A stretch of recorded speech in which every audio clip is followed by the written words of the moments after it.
अलीकडच्या काळामध्ये निसर्ग विचित्र वागायला लागलेला आहे. पडला तर 10 मिनिटांमध्ये धो धो पाऊस पडतोय, सगळं वाहून जातंय. मग अशा परिस्थितीमध्ये आमच्या जिल्ह्यातल्या ज्या नद्या आहेत या अवेळी अचानक पडणाऱ्या पावसाचं पाणी वाहून नेण्या एवढं त्यांची पात्र आहेत का? आणि त्या पाण्याच्या प्रवाहामध्ये आम्ही अशा प्रकारचे अडथळे आणले तर जिल्ह्याची अवस्था काय होईल याचा विचार करा. त्यामुळं हा प्रश्न केवळ बाधितांचा नाही आहे. जे बाधित नाही असं कागदोपत्री दिसतंय त्यांचा सुद्धा हा प्रश्न आहे. पूरग्रस्तांना जीव मुठीत धरून गावामध्ये राहायला लागतंय, घरात साप उंदीर अमुक तमुक सगळं शिरतंय, त्यांचा हा प्रश्न आहे. आणि ते कशासाठी, कुणासाठी? अहो मला गेल्या 2-4 दिवसामध्ये काही चिल्ली पिल्ली हे शक्तीपीठ व्हायला पाहिजे म्हणून समर्थन करायला लागलेले आहेत. ते आम्हाला विकास विरोधी ठरवायला लागलेले आहेत, आम्हाला सवय लागलेली आहे म्हणतात विरोध करायचं. आणि मग मला त्यांना एकच प्रश्न विचारायला आहे, तुमचा हिस्सा काय ठरलाय काय? नसला तर ठरवून घ्या. उगाच मागणं आमचं तर वाटोळं झालंयच, पण किमान तुमचा हिस्सा तरी ठरवून घ्या. उद्या आम्हाला जरा समाधानानं बघता येईल, यांचं जरी बाबा कल्याण झालं आमचं वाटोळं झालं. जरा हिस्सा ठरवून घ्या. थोडं थोडकं नाही, जवळपास या रस्त्यातनं 60,000 कोटी रुपये ते आणणार आहेत. त्यात तुमचं किती आहेत? 50 कोटी.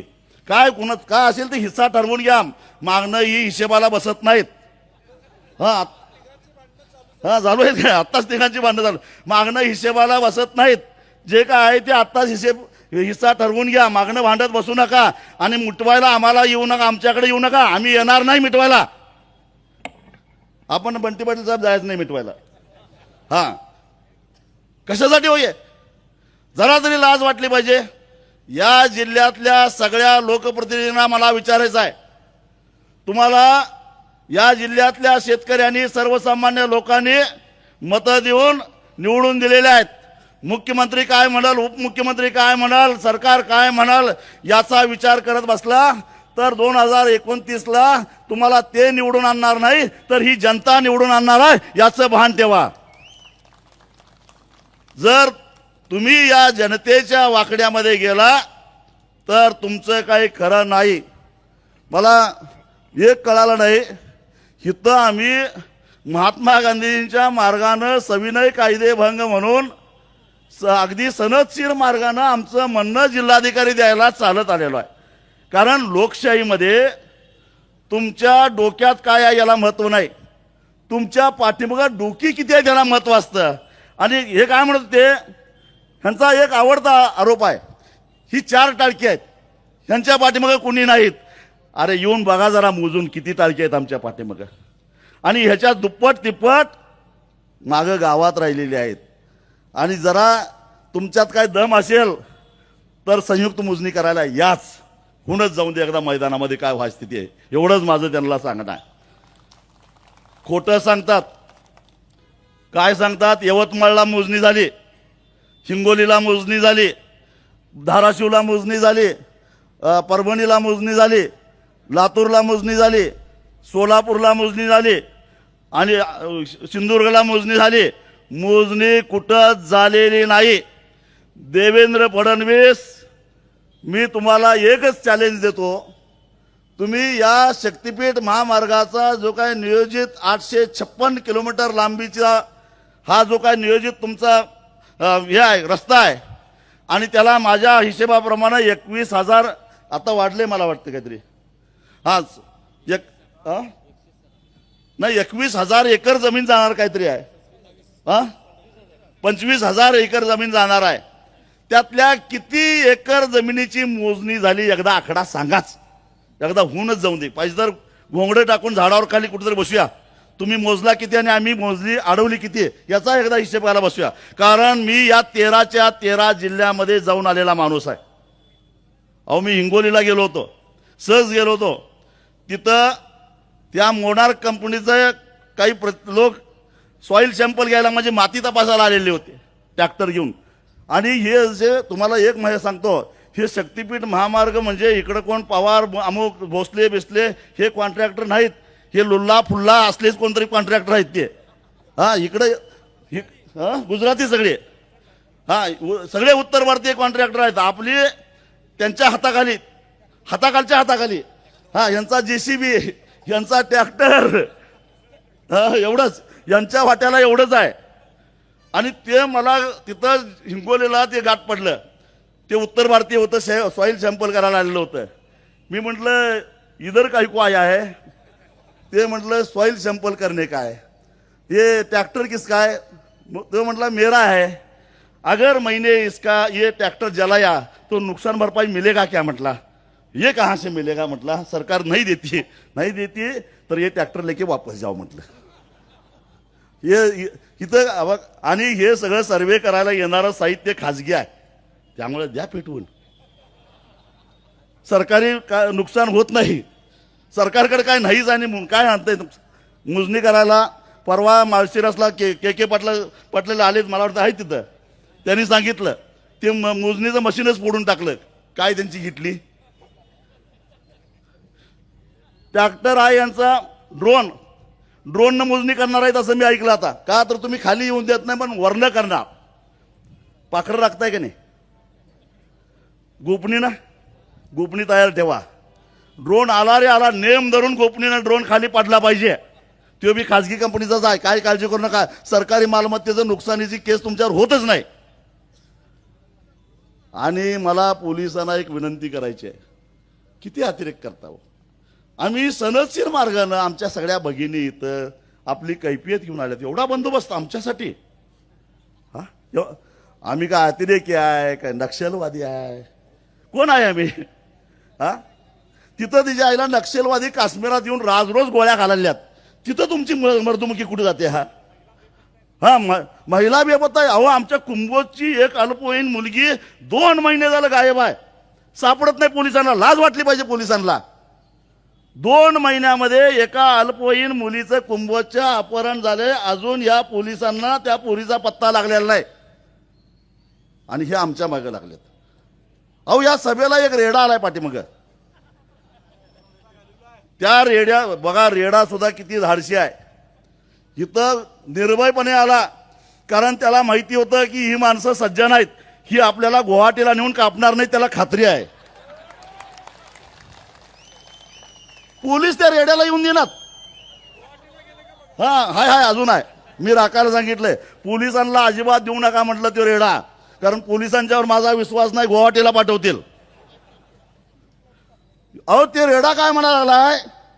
त्या मंत्रालयातल्या बसलेल्या रेड्यानी आमचा शक्तीपीठ आणून आमचं वाटोळा करायला म्हणून कैफियत घेऊन कलेक्टरकडे तो रेडा आला असेल तर पोलिसांनी त्याला अडवायचं कारणच काय? अरे, पोलीस रेड्याला पण घाबरायला लागले काय? रेड्याला घाबरताय होय? आम्ही रेड्याला घेऊन कलेक्टरकडे जाणार आहे, त्याची कैफियत कोण ऐकणार? बरं, आम्ही ज्ञानदेवाचे वारसदार आहोत. हो, आमच्या ज्ञानदेवानं रेड्याच्या तोंडून वेद वधवून घेतला का नाही? मग आमचा रेडा ह्या रेड्याना वेद कसं बोलायचं सांगायला आलेला आहे, त्याला आज सोडलं पाहिजे. तुम्ही रेड्याला येऊन देणार नाही, तुम्ही माणसाला येऊन देणार नाही, तुम्ही आमचं ऐकून घेणार नाही. अरे, काय मोगलाई आहे काय? आणि म्हणून मी तुम्हाला सांगतो की इथं फक्त मोर्चाला आलो आणि आपला प्रश्न संपला अशा भ्रमामध्ये राहू नका. जोपर्यंत हा शक्तीपीठ महामार्ग 13च्या 13 जिल्ह्यातनं हद्दपार होत नाही तोपर्यंत विश्रांती नाही. हा निर्धार करून तुम्ही जायचं आहे. ते आपल्यात फूट पाडायला म्हणतील इकडनं काढतो तिकडनं काढतो, आपल्याला नकोच आहे रस्ता तो. कारण महाराष्ट्राच्या बोकांड्यावर 1 लाख 1.5 लाख कोटीचं कर्ज टाकण्यासाठीच हा शक्तीपीठ महामार्ग आहे. ह्या चोरांना 50-60 हजार कोटी त्यातनं मिळतील, पण फेडावं आपल्याला लागणार आहे. आणि मग जेव्हा असा कर्जाचा बोजा वाढतो त्यावेळी आपल्यावरच सगळा त्याचा बोजा पडतो, हे लक्षात ठेवा. मी तुम्हाला भगिनीनं सांगतो, हे लोक आधी आपल्याला सिलेंडर किती देत होते? वर्षाला 9 देत होते का? 9 का 10? 12 देत होते. 12चं 10 झालं, 10चं 6 झालं. आता मी ऐकलंय की इथनं आता 4 देणार आहेत. म्हणजे ह्यांच्याकडे पैसे कमी पडायला लागलं तर एक एक प्रकारे आपल्यावरच हा सगळा बोजा पडणार आहे. लाडक्या बहिणीनो ध्यानात ठेवा. 15 लाडक्या बहिणी आणि त्या काहीतरी 60 लाख रुपये कमी केल्या, 80 लाख. हे असं सगळं फसवाफसवी करणारं हे सरकार आहे. मी माझ्या आयुष्यात एवढी लबाड सरकार बघितलं, एवढंच लबाड सरकार बघितलं नाही. मी तुम्हाला सांगतो, कधीपासून यांच्या विरोधात लढतोय. बापू तर आमच्यापेक्षा आधीपासून लढतात. पण मी तुम्हाला सांगतो की जेव्हा मनोहर जोशी मुख्यमंत्री झालेले होते त्यावेळेपासून मी आंदोलन करतोय. 95 मग पवार साहेबांच्या विरोधात पण केलं होतं आम्ही. त्याच्या आधी पवार साहेब होते, मनोहर जोशी झाले, त्याच्यानंतर नारायण राणे झाले, त्याच्यानंतर पुन्हा विलासराव देशमुख झाले, त्याच्यानंतर अशोक चव्हाण झाले, पृथ्वीराज बाबा चव्हाण झाले, परत आणि सुशीलकुमार शिंदे झाले. आम्ही लढतोयच, सरकार कुठलंही असून दे आम्ही लढतोयच. असं 7-8 मुख्यमंत्र्यांच्या विरोधात लढतोय. पण एवढा लबाड मुख्यमंत्री मी माझ्या हयातीत कधी बघितलेला नाही. एवढा लबाड बघितलेला नाही. आणि दुसऱ्यालाच पुढे करतोय, आपण मागे राहतोय. काय या की मैदानावर. मला वाटतं की बंटी पाटील साहेब एकदा ठरलं तर आपलं, एका चॅनेलवर आपलं ठरलं होतं की एका बाजूला मुख्यमंत्री, दुसऱ्या बाजूला मी आणि बंटी पाटील साहेब आम्ही लाईव्ह चॅनेलवर जाणार होतो. मुख्यमंत्री सांगणार होते शक्तीपीठ कसा महत्वाचा आहे, करणं का गरजेचं आहे, आणि आम्ही सांगणार होतो तो कसा गरजेचा नाही आहे, त्याची कधी अशी आवश्यकता नाही आहे. तारकावर तारखा गेल्या आणि ते रद्दच झालं. आज आम्ही सुद्धा तेच सांगतो की आमची थडगे बांधून तुम्ही विकासाचे मनोरे कुणासाठी बांधणार आहात. कारण हा जो कोल्हापूर जिल्हा आहे, या कोल्हापूर जिल्ह्याला शेती करायला शिकवलं कोणी? राजर्षी शाहू महाराजांनी राधानगरी धरण बांधून बागायती शेती करायला आम्हाला शिकवलं. नुसतं बागायती शेती करायला शिकवलं नाही, तर बागायती शेती करत असताना त्यातून जी काही बचत निर्माण होते ती बचत उद्योगामध्ये कशी गुंतवायची, आणि शेतकऱ्याचा पोरगा उद्योजक झाला पाहिजे म्हणून उद्यम नगरी स्थापन केली. तेवढ्यावरच शाहू महाराज थांबले नाहीत, तर शेतकऱ्याच्या पोरांनी व्यापारी सुद्धा बनलं पाहिजे म्हणून जयसिंगपूरची बाजारपेठ बसवून शेतकऱ्यांच्या पोरांना व्यापारी बनवलं. असा हा कोल्हापूर जिल्हा आहे. आणि या कोल्हापूर जिल्ह्याचं वाटोळच करायचं, कारण हा कोल्हापूर जिल्हा आज पंजाब नंतर दरडोई उत्पन्न जास्त असणारा जिल्हा आहे. याचं कारण हा जिल्हा कृषी प्रधान जिल्हा आहे. या जिल्ह्यातली शेतीतली बचत उद्योगधंद्यामध्ये गेली म्हणून शेतकऱ्याची पोरं उद्योजक झालेली आहेत. या जिल्ह्यातली पोरं व्यापारी झालेली आहेत, व्यावसायिक झालेले आहेत. साता समुद्र पार आपला शेतीमाल निर्यात करण्यापर्यंत आमच्या शेतकऱ्यांची पोरं गेलेली आहेत. आणि या कोल्हापूर जिल्ह्याला कुणाचं तरी दृष्ट लागायला लागलेला आहे त्यांच्या स्वार्थासाठी. आपल्याला रस्त्याची गरज आहे का हो? आपल्याला गोव्याला जायला रस्त्याची गरज नाही, कारण 7 रस्ते आधीच आहेत. आपल्याला मराठवाड्यामध्ये जायला रस्त्याची गरज नाही, कारण रत्नागिरी नागपूर कोल्हापूरनं जाणारा रस्ता जो आहे तो एकदम चांगला आहे. पंढरपूरला जायला ट्रॅफिक जाम झालं का? अजिबात झालं नाही. तुळजापूरला नवरात्रीला जाताना ट्रॅफिक जाम झालं का? अजिबात झालं नाही. म्हणजे कुठल्याही देवाला जायला आम्हाला कधीही काही अडथळा आला नाही. मग हा शक्तीपीठ कुणासाठी करायला लागला आहे, कशासाठी करायला आहे, आणि तो करत असताना देवाचं नाव कशासाठी घेताय, एवढंच आमचं म्हणणं आहे. बरं, शक्तीपीठ महामार्गाला विरोध आंधळेपणानं आम्ही करत नाही. आम्ही विकासाला विरोध करत असतो तर नागपूर रत्नागिरी महामार्गाला सुद्धा विरोध केला असता. पण तो रस्ता तर चालू आहे, कारण तो गरजेचा आहे, आम्हाला माहिती होतं. कारण या जिल्ह्यामध्ये तयार होणारी साखर, या जिल्ह्यामध्ये 5 स्टार MIDC असेल किंवा शिरोली MIDC असेल किंवा अन्य जे काही उद्योगधंदे आहेत, इचलकरंजीचं आमचं टेक्स्टाईल असेल, निर्यातीसाठी बंदरावर जाण्यासाठी आम्हाला रत्नागिरीचं बंदर जवळ पडतं आहे. म्हणून नागपूर रत्नागिरी रस्त्याला आम्ही कधीच विरोध केलेला नाही, कारण ते एक विकासाचं साधन आहे. कोल्हापूरचा भाजीपाला कोकणात गेला पाहिजे, आणि कोकणातला आंब्यासकट सगळे जे काही आंबे असतील, मासे असतील, पश्चिम महाराष्ट्रात आले पाहिजेत, म्हणून तो रस्ता होणं गरजेचं आहे. त्यासाठी आम्ही विरोध केला नाही. कोल्हापूर ते वैभववाडी रेल्वे मार्ग झाला पाहिजे म्हणून आम्ही सातत्यानं प्रयत्न करतोय. खरं तर DY दादांनी त्याला पुढाकार घेतलेला होता, मी त्याला पुढाकार घेतला होता. ममता दिदी त्यावेळी रेल्वे मंत्री होत्या, त्यांनी तो मार्ग मंजूर केला, पण तो मंजूर झालेला रेल्वे मार्ग पूर्ण करण्याची अजून यांच्यामध्ये नियत नाही. अरे जी आमची मागणी आहे, बेळगावच्या आणि चंदगडच्या जनतेची मागणी आहे की कोल्हापूर बेळगाव रेल्वे मार्ग करा, ते तुम्ही नाही करत. आणि ज्याची गरज नाही तो रस्ता कुणासाठी करताय, का करताय? कारण यात त्यांना काढायचा आहे पैसा. मला एक कळत नाही की 856 किलोमीटर लांबीचा रस्ता पूर्ण करायला ह्यांना 1,00,000 कोटी रुपये कशाला लागतात? हो, यांचं सरकार दिलेलं आहे, त्यांचं नॅशनल हायवे प्राधिकरण आहे आणि त्यांनी नाशिक ते अक्कलकोट नुकताच एक रस्ता जाहीर केला आहे, 374 किलोमीटर लांबीचा आहे. तोही 6 पदरी आहे, हाही 6 पदरी आहे. तोही एक्सप्रेस आहे, हाही एक्सप्रेस आहे. मग तो 374 किलोमीटर लांबीचा रस्ता 19,000 कोटीत पूर्ण होतो आणि 856 किलोमीटर लांबीचा रस्ता 1,00,000 कोटी रुपयाला लागतात. हा काय प्रकार आहे? म्हणजे एका किलोमीटरचा खर्च बघितला तर त्या रस्त्याचा खर्च येतो 51 कोटी रुपये, या रस्त्याचा खर्च येतो 117 कोटी रुपये. काय गावडू बंगाल आहे? कुणाच्या खिशात हे पैसे जाणार आहेत? बरं, गेली 6 महिने आम्ही बोंबलून मागणी करायला लागलेलो आहे की ते IIT रुडकी एक आहे, उत्तर प्रदेशमधलं IIT आहे, ती जरा रस्त्याबद्दलची तज्ज्ञ संस्था आहे, त्याच्याकडनं हा DPR तपासून घ्या. त्यांनी जर सांगितलं हे योग्य आहे, ह्यांच्याकडे DPRच नाही, मग 1,00,000 कोटी आकडा आला कुठनं? का रतन खत्रीचा आकडा आहे काय? कुठला आला आकडा? तुमच्याकडे जर DPRच तयार नसेल तर हे 1,00,000 कोटी रुपये आलं कुठला? का तुम्ही सांगायचं आणि आम्ही ऐकायचं? हे धंदे इथं चालणार नाहीत. त्यामुळं ही काय भानगड आहे? बरं, मला अजून एक कळत नाही, तुम्ही माझ्या जरा ज्ञानात प्रकाश टाका, जरा मला जरा शिकवणीला पाहिजे तुमच्याकडे येतो. तुम्ही आधी म्हटला 803 किलोमीटर लांबीच्या रस्त्याला 86,000 कोटी रुपये. बघा, हिशेब करा तुम्ही.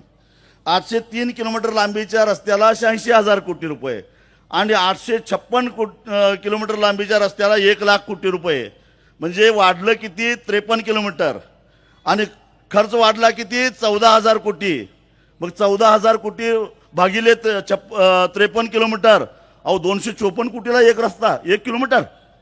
काय भानगड आहे? म्हणजे वाढीव रस्ता 256 कोटीला 1 किलोमीटर करण्यासारखं असं काय घडलेलं आहे? आणि 1,00,000 कोटी तर हे संपणार आहे का? का हे 1.5, 1.25, 2.5, 2.25? बरं, ह्यांच्या बाजूचं काय जाते हो? हे बघा, आमदाराला टोल नाही, खासदाराला टोल नाही, कलेक्टरला टोल नाही, तहसीलदारला टोल नाही, पोलिसाला टोल नाही, न्यायाधीशाला टोल नाही. टोल आहे फक्त सामान्य जनतेला. म्हणजे हे सगळं पैसे फेडायचं आहेत तुम्ही आणि आम्ही, हे ध्यानात घ्या. हे माझ्याच मारणार आहेत, फुकटच धरणार आहेत ते देवाला. मग यांच्यासाठी आपण आपला बळी का द्यायचा? बरं, नुसतं एवढंच नाही, तुम्हाला माहिती आहे आता पुढच्या महिन्यामध्ये, जुलै महिन्यामध्ये आपल्या जीव मुठीत धरून आपल्याला गावात राहायला लागतं. का? तर जुलै महिन्यामध्ये आपली कुंभी, कासारी, भोगावती, दूधगंगा, वेदगंगा, आमची पंचगंगा, वारणा, सगळ्या नद्या पात्राच्या बाहेर पडतात. पात्राच्या बाहेर म्हणजे 2-2, 3-3 किलोमीटर बाहेर पडतात. आता हे रस्ता करत असताना त्या पाण्याच्या प्रवाहाच्या विरोधामध्ये डोंगरासारखा जर का हे भरावा टाकत गेले तर मी तुम्हाला सांगतो, पार अगदी राधानगरीपर्यंत हे पाणी तुंबत जाणार आहे. पाठीमागं इकडं पाटपन्हाळ्याच्या पाठीमागं पाणी तुंबत जाणार आहे, तिकडं वारणेला पिरिड मलकापूरपर्यंत पाणी तुंबत जाणार आहे. आणि मग त्या नदी काठावर असणाऱ्या गावांची अवस्था काय होईल याचा विचार करा. अरे, आधीच महापुरानं आम्ही हैराण झालेलो आहे. थोडं का नाही तर या कोल्हापूर आणि सांगली जिल्ह्यातला मिळून 25 लाख टन ऊसाचा फटका बसणार आहे आपल्याला. एवढं उत्पादन घटणार आहे ऊसाचं. कारण 2-2 महिने जर का शेतातलं पाणी गेलं नाही तर ऊसाची अवस्था काय होईल? तुंबलेलं पाणी तसंच राहणार आहे. आणि हे जर तुम्हाला बघायचं असेल तर यावर्षी पावसाळ्यात तुम्ही जरा आमच्या शिरोळ तालुक्यात या. आमच्या शिरोळ तालुक्यापासून मांजरी पूल, कर्नाटक राज्यातलं चिकोडी तालुक्यातलं मांजरी, अलीकडे मांजरी आणि पलीकडे अंकली, या दोन गावाला जोडणारा एक पूल कर्नाटक सरकारनं बांधलेला आहे कृष्णा नदीवर. दोन्ही बाजूला जवळजवळ 2-2 किलोमीटरचा लांबीचा भराव टाकलेला आहे आणि त्या भरावाला कृष्णेचं पाणी तुंबतंय. आमच्या शिरोळ तालुक्यापासून 35 किलोमीटरपेक्षा लांब आहे ती मांजरी, तरी सुद्धा शिरोळ तालुक्यातनं 20-20 दिवस पाणी जात नाही त्या केवळ एका पुलामुळं. मग मला सांगा की इथनं जर का असा पूल आडवा आपल्या भागातनं गेला, हा जर भराव पडला तर काय होईल या कोल्हापूर जिल्ह्याची अवस्था? कशासाठी हे करायला लागलाय सगळं? आम्हाला आयुष्यातनं उठवायचं आहे का तुम्हाला? आणि म्हणून आम्ही या रस्त्याला विरोध करतोय, हे लक्षात घ्या. फक्त ज्याची जमीन जाणार आहे त्याचंच वाटोळं होणार नाही, ज्याची जमीन जाणार आहे त्याचं जास्त नाही जाणार आहे त्याचं वाटोळं होणार आहे, कारण त्याच्या रानात पाणी येणार आहे. पण ज्याच्या रानात पाणी येणार नाही पण तुमच्या रानातला पाण्याचा निचरा व्हायला 2-2 महिने लागत असेल तर पाण्यात न बुडणारा माणूस सुद्धा त्याला बाधित होणार आहे.